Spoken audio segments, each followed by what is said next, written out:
பிதா குமாரன் பரிசுத்தாவினாலே ஆமென். கர்த்தராகிய இயேசு கிறிஸ்துவின் திருப்பெயராலே நல்ல நாமத்தினாலே சமாதானம் சமாதானம். இந்த நல்ல வாய்ப்பை கொடுத்த ஆண்டவருக்கு கொடான பரிசு வைக்கிறோம். நமது குருசேகர தலைவர் அவர்களுக்கும், நமது உதவி ஆயர் அவர்களுக்கும், நமது கௌரவ ஆயர் அவர்களுக்கும், திருச்சபையாருக்கும், பிசி மெம்பர்ஸ் அனைவருக்கும் என் நன்றியை தெரிவித்துக் கொள்கிறேன். கர்த்தருடைய சொற்கள், கர்த்தருடைய வார்த்தை நாம் இப்பொழுது அல்ல எப்பொழுது கேட்டாலும் அதற்குரிய கனத்தை கொடுக்க வேண்டும். திருப்பாடல் 12:6, சங்கீதம் 12:6. கர்த்தருடைய சொற்கள் மண் குகையில் 7 தரம் உருக்கி புடமிடப்பட்ட தெல்லிக்கு ஒப்பான சுத்த சொற்களாய் இருக்கிறது. சங்கீதம் 138:2 பின்பகுதி. திருப்பாடல் 138:2 பின்பகுதி.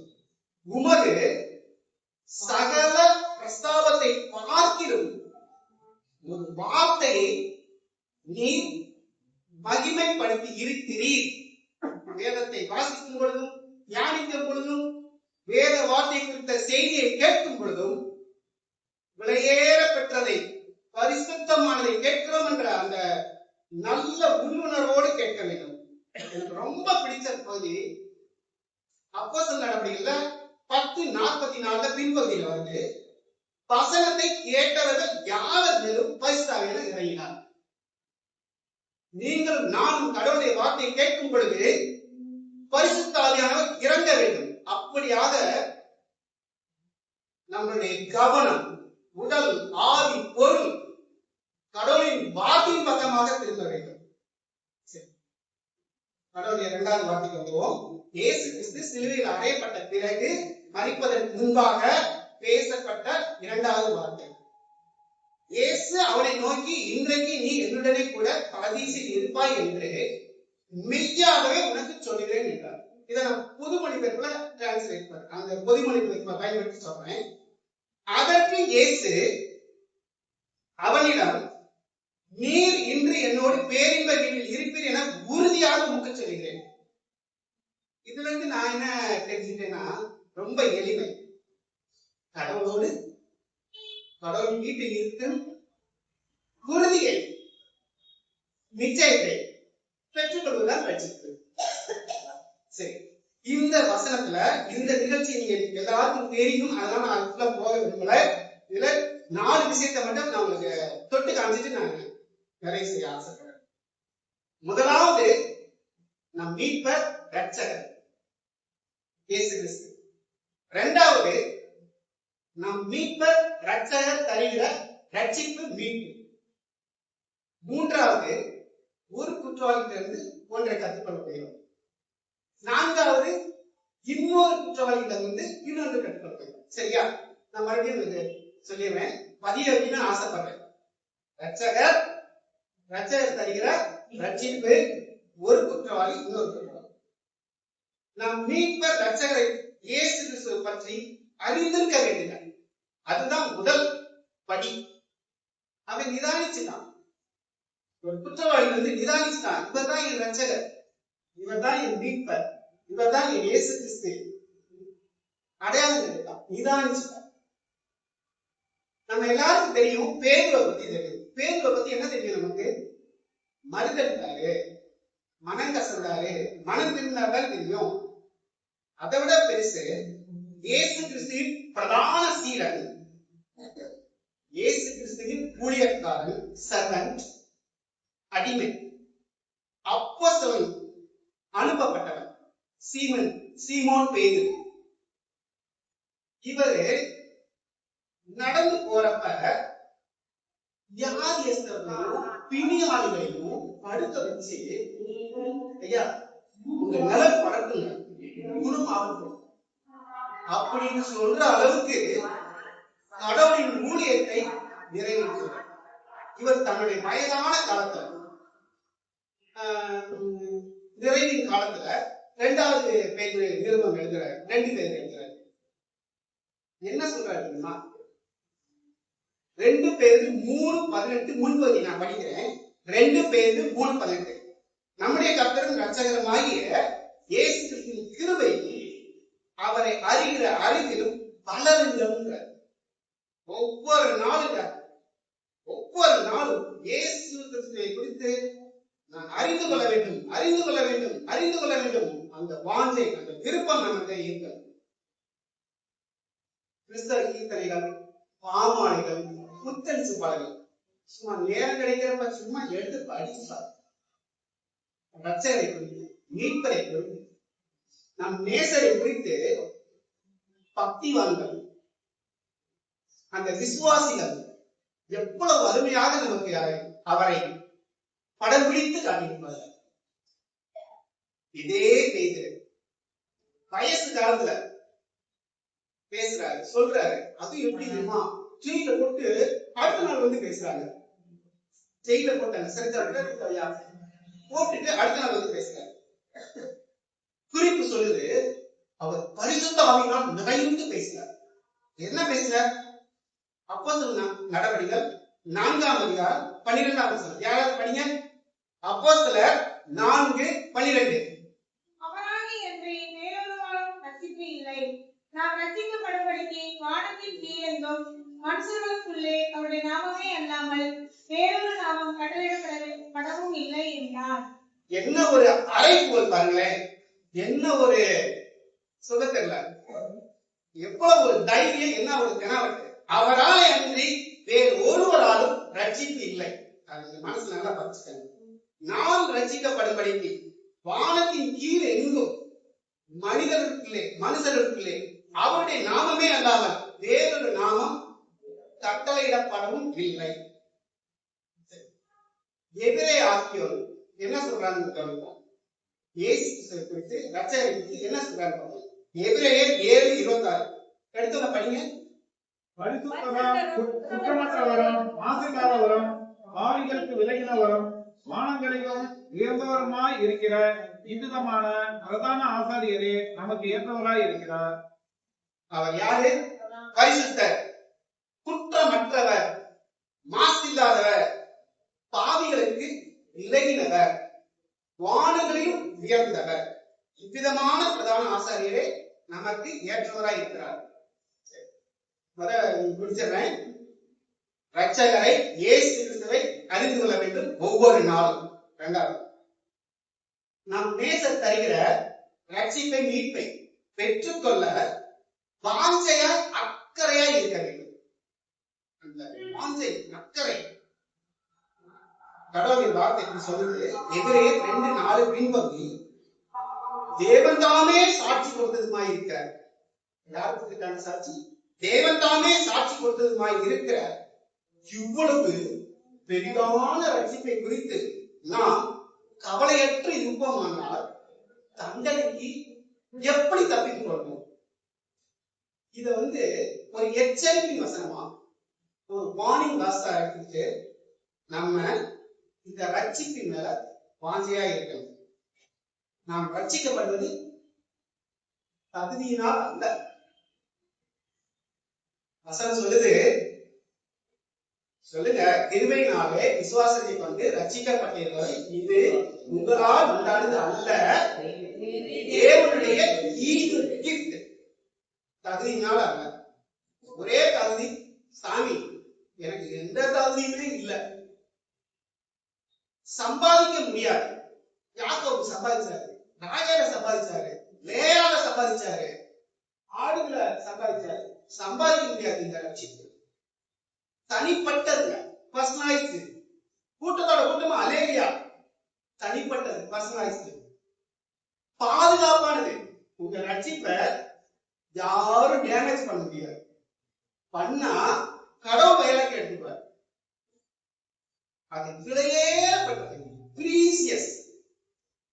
அது என்ன பிரச்சனை என்னன்னா, அது இலவசமாய் தரப்படும். அதனால கிறிஸ்தவர்கள் உட்பட நமக்கு அதனுடைய அருமை, அதனுடைய வேல்யூஸ் அந்த விளிங்கம் நமக்கு தெரிய மாட்டேங்குது. விலையேறப்பட்டது ஏன்னா தேவகுமாரனுடைய மரணத்தையே ஈடாக கொடுத்து பெறப்பட்டது இந்த ரட்சிப்பு. நல்லா ஞாபகம் வச்சுக்கணும். இந்த ரட்சிப்பை நாம் ஒவ்வொருவரும் பெற்றுக்கொள்ள அக்கறையோடு இருக்க வேண்டும். முதலாவது இயேசு கிறிஸ்துவை அறிகிற அறிவில வளர்ந்து கொண்டே இருக்க வேண்டும். அதுல திருப்தியா ஆகக்கூடாது. இரண்டாவது, அவர் தருகிற ரட்சிப்பை வாஞ்சிக்க வேண்டும், விரும்ப வேண்டும். பழைய காலத்துல ஒரு 10 வருஷத்துக்கு முன்னால ஹஜ்ஜிதாக்கு பார்த்துட்டீங்கன்னா விளம்பரத்துல எங்கே போனாலும் போகும், என்ன செஞ்சாலும் அந்த பக்கம் இந்த பக்கம் திரும்பாரு. நீங்க தப்பா எடுத்துக்காதீங்க. உங்க கண்கள் ரட்சகர் மீதும் அவர் தருகிற ரட்சிப்பின் மீதும் இருக்க வேண்டும். நான் உங்களுக்கு ஒன்று சொல்லிடுறேன். ஒரு கூட்டம் பட்டினியில பஞ்சத்துல அடிபட்ட பிள்ளைகளை கொண்டாந்து குளிப்பாட்டி நல்ல துணி ஊத்தி நல்ல சாப்பாடு கொடுத்து அவங்கள தங்க வச்சு பாத்துக்கிறாங்க. நல்லா கவனிங்க. அந்த பிள்ளைகளை இரவு ஆனால் தூங்குவதில்லை, தூக்கம் வருவதில்லை, தொட்டப்பட்ட முழிச்சிட்டு இருக்காங்க. அப்ப நல்ல ஒரு சைக்காலஜிஸ்ட, ஒரு உலக நிபுணரை வரவழைச்சு அந்த பிள்ளைகளோட இன்டராக்ட் பண்ண வச்சு கலந்து பேச வச்சு என்னன்னு கண்டுபிடிச்சிட்டாங்க. அந்த டாக்டர் சொல்லிட்டு போறாரு, ஒண்ணு இல்லைங்க, பிள்ளைகளுக்கு ஆளுக்கு ஒரு ரொட்டி உங்க கையில கொடுங்க. அதுகளுக்கு என்ன கவலைன்னா, இன்னைக்கு இந்த சாப்பாடு கிடைச்சிருச்சு, இன்னைக்கு இந்த சாப்பாடு கிடைச்சிருச்சு, நாளைக்கு கிடைக்குமா கிடைக்காதுன்னு ஏன்னா பஞ்சத்துல அடிப்படை கிடையாது. அதனால ஆளுக்கு ஒரு அப்பத்தை கொடுங்க. நான் சொல்றேன், நம்ம எல்லாருமே நம்ம ஜீவ அப்பத்தை இறுக பிடிக்கணும். வானத்தில் இறங்கின அப்பத்தை, மன்னாவை, இயேசு கிறிஸ்துவை இறுக பிடித்துக்கணும். சரிங்களா? இந்த வருஷம் லக்கை தொடர்கிற ஆண்டு. பந்தய பொருளுக்காக லக்கை நோக்கி தொடருது. நான் சொல்றேன், உங்க லக்கு இயேசு கிறிஸ்து, உங்கள் டார்கெட் இயேசு கிறிஸ்து. பந்தய பொருள் அவர் தருகிற லட்சியம். ஒவ்வொரு நாளும் உங்க லக்கை நோக்கி 2 ஸ்டெப்பாவது. முடிந்தவங்க பாருங்க, முடியாதவங்க ஓடுங்க, முடியாதவங்க நடங்க, நடக்க முடியாதவங்க ஊருக்கு போங்க. உங்க லக்கை தொடர்ந்து கொண்டே இருக்க வேண்டும். மூன்றாவது, ஒரு குற்றவாளி சொல்றார். குற்றவாளி அன்றையும் சிலுவையில் அறையப்பட்டிருந்த குற்றவாளியில் ஒருவன், நீ கிறிஸ்துவானால் உன்னையும் எங்களையும் ரட்சித்துக்கொள் என்று அவரை இகழ்ந்தான். எல்லாரும் எடுத்துச்சுங்க. லூக்கா 23:39. இது எங்க இருந்து வந்துச்சு, எங்க இருந்து காப்பி அடிச்சான்? ஒண்ணும் இல்ல. லூக்கா 23:35. யாராவது ஒருத்தர் படிங்க.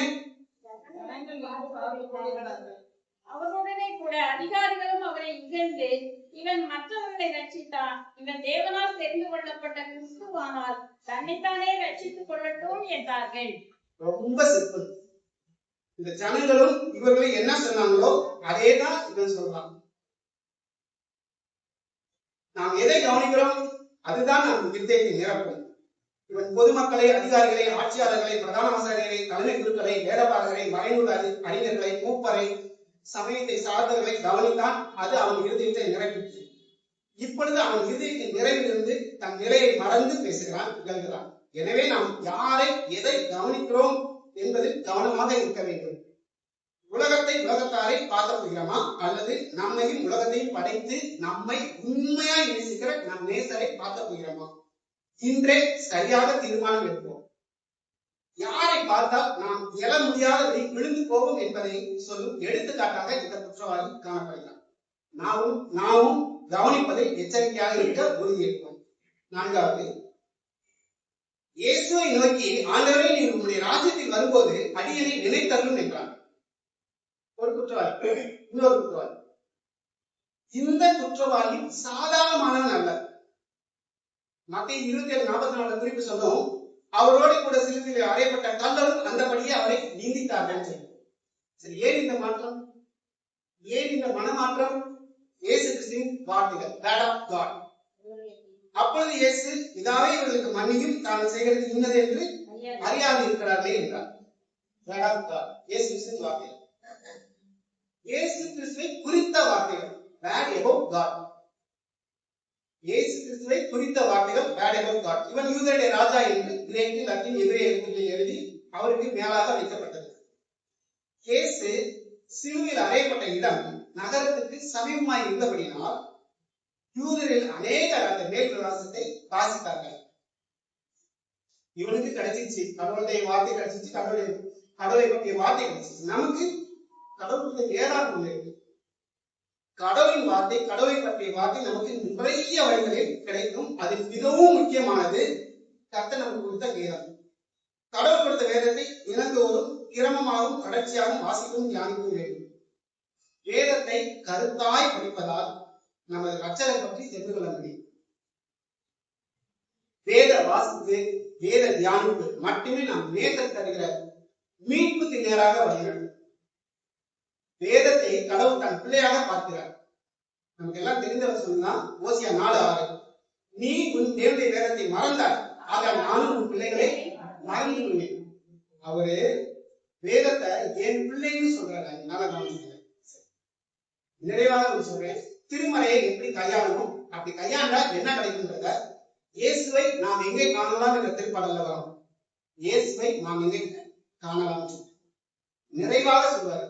கண்ணிரண்டும் புனலாக, நெஞ்சம் அனலாக, மண்டியிட்டு வீழ்ந்தேன் நான் திருமறை முன்பாக, பின்னரசர் அன்புடனே கண் விழிப்பாய் என்றார். கண் விழித்தேன், என் முன்னே கர்த்தர் இயேசு நின்றார். சேர்ந்து பாடுமா? கண்ணிரண்டும் புனலாக, நெஞ்சம் அனலாக, மண்டியிட்டு வீழ்ந்தேன் நான் திருமறை முன்பாக, பின்னரசர் அன்புடனே கண் விழிப்பாய் என்றார். கண் விழித்தேன், என் முன்னே கர்த்தர் இயேசு நின்றார். இப்படி திருமையை கடவுள் தருவாராக. ஆமென்.